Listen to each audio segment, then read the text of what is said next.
Hey, it's Wendy. And it's Jess, and you're listening to the Food Heaven Podcast, your online resource for delicious and nutritious living.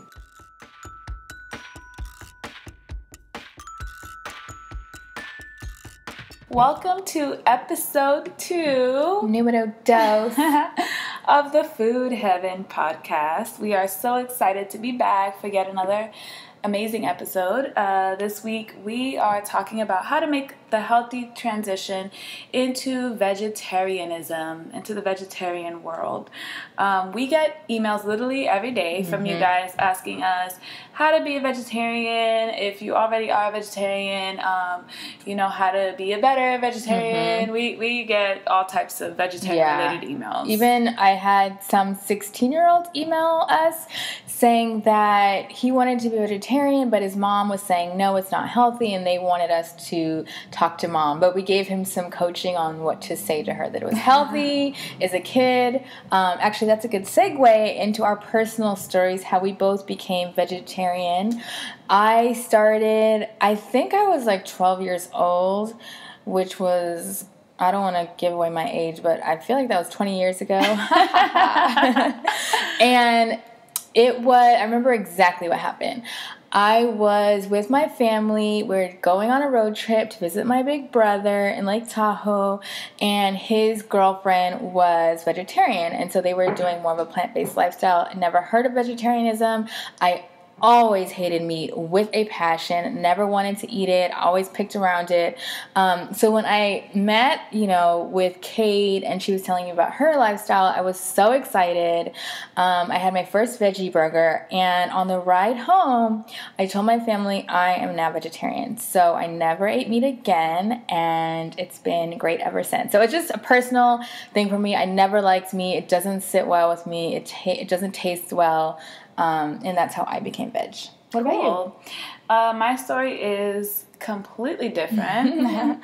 I used to enjoy meat growing up. My family made meat the centerpiece of all meals. It's a very big thing. It is the meal. It makes the meal in Dominican culture, and I'm sure in a lot of different Caribbean cultures as well. I think in most cultures. Yeah, right. In most cultures, word. But I mean, meat is like a big thing in the DR. So, I always loved it. My mom used to, she still makes like bomb goat, like chicken. Jess is like... I can't even be in a room where bacon's being cooked. Yeah. I just hate it, but go ahead. But anyway, I'm talking all this amazing stuff about me. Why did I become vegetarian? So it's been a bit of a journey. When I went away to college, I guess years of just really bad nutrition started to catch up with me. My parents would make vegetables, but they just didn't like force me to eat it or anything like that. And so I never felt like I had to. So it was always just like meat, rice, and beans. So while I was away in college, I was experiencing chronic pain all the time. And it was related to severe constipation. It got pretty bad, and I just started having all these like health complications. I don't want to get too in detail about it, but my family became really worried, and they just started thinking about other ways besides like medication to manage the pain. And it was pretty frustrating because I saw a doctor, and she, I was like, well, what can I eat? I didn't even know about nutrition at that time. I was like, what can I eat to make this better? Or she was like, no. She's like, it's normal to like bleed when you go to the bathroom. Oh, no. And it didn't sit well with me. I was like, what? I'm like, that doesn't sound right. So I started doing my own research, and my mom completely changed the way she was cooking when I graduated college and I moved back home.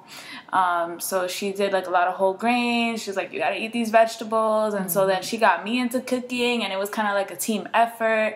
And literally within like weeks of eating like more of a whole food based diet, my symptoms resolved. I didn't have much pain. I was going to the bathroom pretty regularly without any strain or anything like that. And so I was like, oh my God, this is amazing. Like, this is so cool. So, I just thought of one thing. Sorry. I feel like I had bad constipation too when I was a kid before I was vegetarian.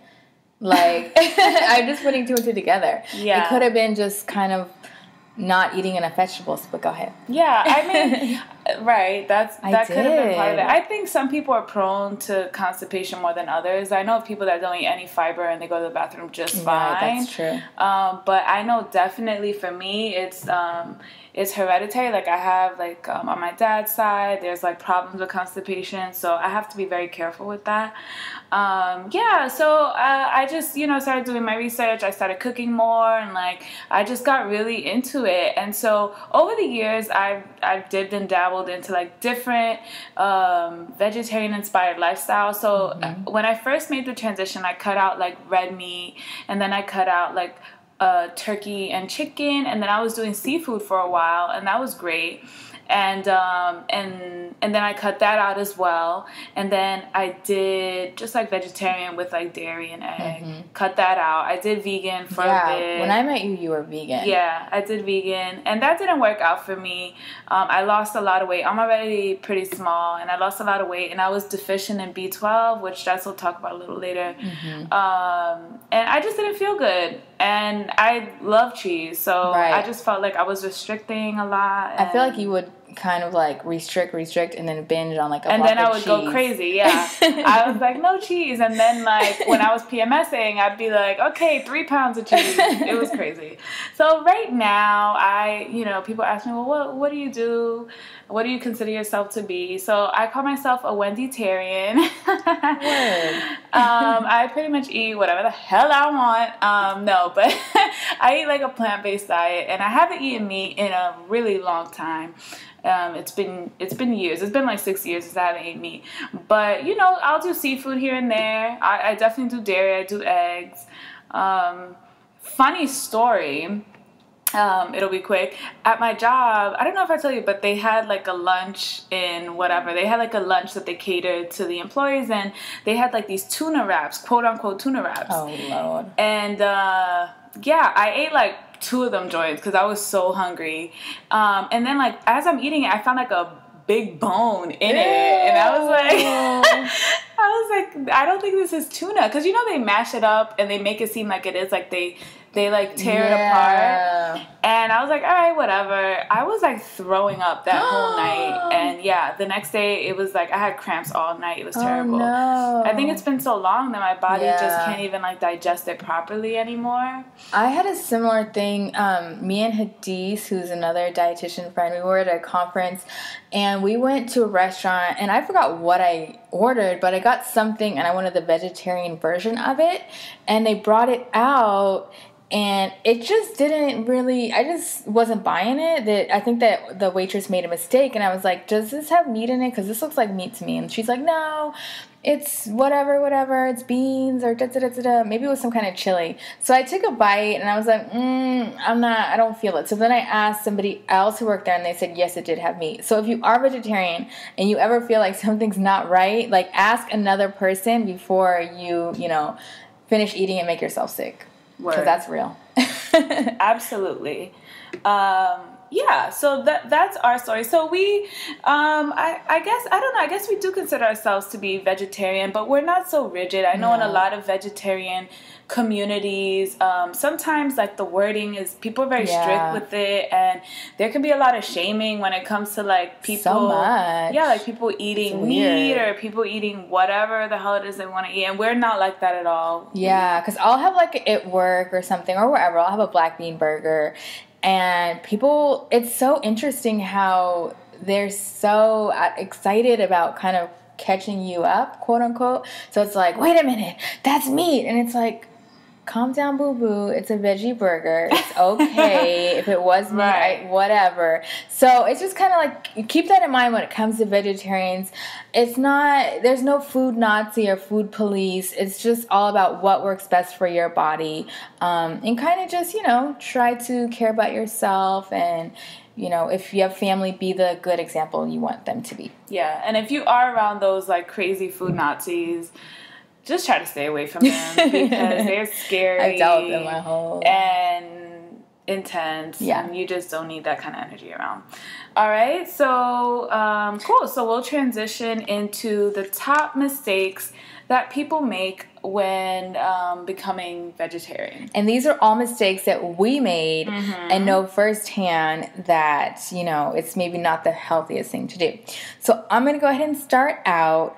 The number one mistake new vegetarians make is not getting enough vegetables. You would think that with the diet called vegetarian, it would be, like vegetable based. No, but this was like me too. When I was younger, I wasn't getting enough vegetables. We had, like Wendy said, we have vegetables on the plate, but my family is kind of more, growing up, a little more carnivores too, so it was more meat focused.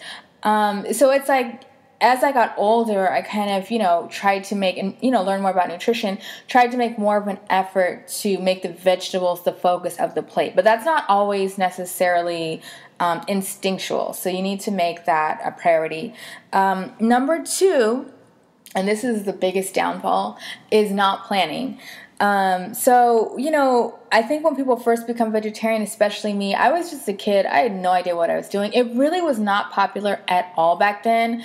No, everyone just side-eyed me all the time. They're like, how could you not like meat? I was like the only vegetarian that I knew. And I didn't plan. So I kind of just ate everything but the meat. And so maybe Thanksgiving it would be like macaroni and cheese and what else do you have? Stuffing and whatever, all these grains.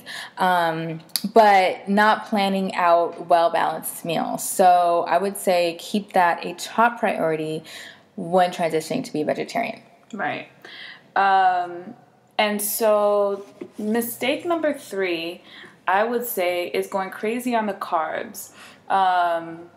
This is something that we've both done and that we see that happens a lot. So going crazy on like the rice and the mac and cheese and the sweet potato and, the bread. And the pasta. Yeah. The pasta. Everything. The granola. Yeah. I mean, that goes hand in hand with planning. You want to make sure that you have your protein, you have your non-starchy vegetables, you have your healthy carbs. It's totally fine. But, you don't, and especially, which I'll actually transition into mistake number 4 is going ham on the veggie junk foods, right? Which are usually carb heavy. So like the vegan cookies and like the what else do they have? Like oh God, I don't know, vegan cupcakes, vegan donuts, just every single thing. Yeah. They have, they promote it as vegan, and I think Oreos are vegan, actually. Right. There's right? a lot of stuff that's vegan. And obviously, Oreos are not the healthiest choice. So going crazy on these foods that are just not nutritionally sound, and going crazy on these foods and then not getting the really important nutrients that you do need. So just keep that in mind. They all kind of like intertwine into one another. Just make sure you plan everything out in a nutshell. Plan everything out. Make sure you're getting different nutrients. You got a beautiful,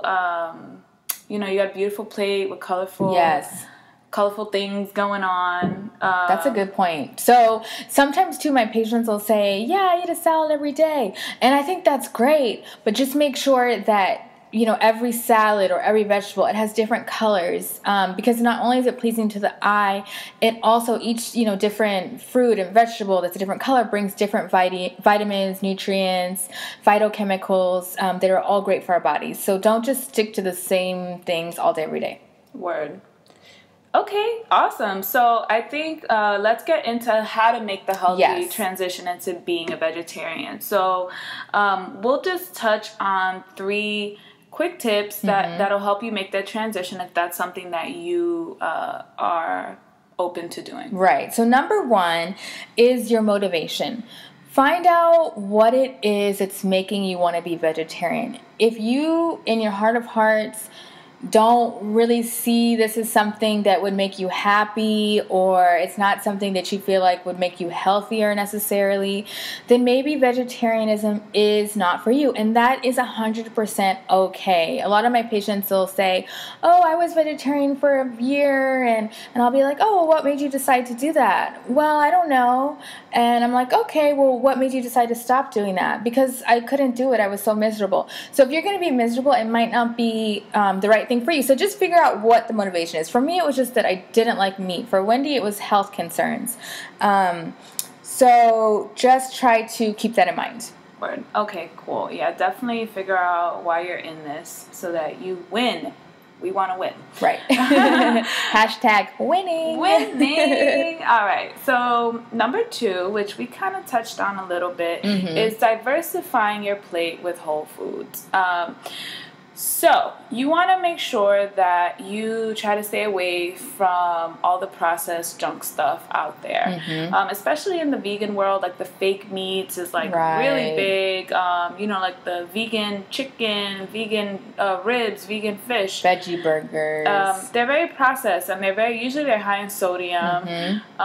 So you want to just try to stick with foods that come from the earth, foods that usually don't cost that much money. A lot of times people are like, oh, well, it's so expensive to be a vegetarian. And I'm just like, but meat and fish and like, all that stuff costs a lot of money. And like, plant-based foods usually don't cost as much. So, I mean, it's all about proper planning, of course, because it could be expensive if you don't plan it properly. But you want to try to diversify your plate with whole grains, protein like beans. You can do tofu. If you do like dairy or egg, you can incorporate that as well. You want to make sure that you get different types of vegetables, like Jess said, so that you do get different types of nutrients. So you can get like your tomatoes and your spinach and your kale and your eggplant. Like try to maybe, I don't know, challenge yourself to try a new vegetable every 2 weeks or every month or something like that. The farmer's market's a really good place to start also if you're not really sure. It just gives you some ideas, and always make sure to ask people around you. If you see someone picking something up you've never seen before, ask them, hey, how are you going to cook that? Or maybe ask the farmer, what's a good recipe idea? So that's a really good place to start. Also, if you guys have a CSA in your neighborhood, that's called Community Supported Agriculture. And what that is kind of a farm share. And each week you either pick up or get a delivery of fresh, local, seasonal, a lot of times organic produce. And I know a lot of people say that the farm box is their way to get things that they wouldn't have regularly tried before. And usually, like my farm box, they put recipes in there. So that's a good start. I know localharvest.org, they have a list of all the different farm shares in your neighborhood if you put your zip code. So try that out as well. Yeah, and I'm sure in California, there's tons of stuff. New York City has been on the rise with this whole like local sustainable movement. So if you are a New York City person, make sure that you look into like the different farmers markets in your area. GrowNYC.org or .com, one of those two, I believe, has great resources for local farmers markets, and a lot of them are placed in communities that don't have a lot of access to fresh, healthy, whole foods. So make sure you check that out. Also, I don't know if I've said this before, but it's okay to get frozen too. I mean, fresh is great. Sometimes, though, we may not have enough time to cook fresh, or, you can't go grocery shopping that week. So if you get frozen vegetables, they're usually frozen at the peak of freshness. So sometimes I'll just keep like a bag of frozen broccoli in the freezer at work. So if I have a little bit of pasta or whatever, I can just toss it in there. So always, don't overlook the frozen. And then our last tip for making that healthy transition is to make sure and do your research. This is something I didn't do at all. And how Wendy said she was vitamin B12 deficient, there are some, nutrients that are a little bit harder to get on a vegetarian diet. Not impossible by any means, but you just have to make sure that you incorporate these types of foods into your diet. So one of them is vitamin B12, vitamin D can also be tougher to get on a vegetarian diet, calcium, iron, zinc. So, our website has some of this information. We have a video about how to be vegetarian that we can include in the link as well, in the links below. And you can also take supplements. That's true. So just keep that in mind. Sometimes it can be a bit hard to get all of the different nutrients that you need. So, maybe consider that. Make sure you go to your doctor, get your blood work done. Yes. Definitely within a year of transitioning into vegetarian, so that, you make sure everything is everything is good to go when it comes to like your B12, all these other nutrients that you need. All right, so yeah, so those are our tips for making that healthy transition. And if you need a little more guidance, we actually have developed starter kits, and we have one specifically for making the healthy transition into vegetarianism. So this will help make your transition nice, smooth. You'll have all different types of tools and resources to make sure you have the knowledge and the education to make informed decisions about what you're eating. And we also actually, even for those that don't want to transition to being a vegetarian, we have starter kits for other things as well. Right? So we have one. The clean eating starter kit if you just want to eat a little bit healthier. And then we have a weight loss starter kit because we get emails about that every day too. People want to shed a couple extra pounds or maybe more than a couple pounds and they're not sure where to start. Also, the veg starter kit and all of them, we've included a 30-day calendar because we know that sometimes you just literally need a day-by-day guide for what exactly you need to do to get to where your ultimate goal is. So we hope that will be helpful if you need a little bit more of, extra guidance and support. You can also contact us. I mean, if you guys have questions, we try our best to respond to all of our emails. We really do. And we are the ones that reply. We don't have anyone working behind the scenes. It's us. So if you have any questions, feel free to email us. podcast@foodheavenmadeeasy.com. Yep. And as always, if you have any topics that you want us to touch on, any questions that you want us to address, definitely hit us up, email us, let us know, and we'll do our best to incorporate them in the episodes to follow.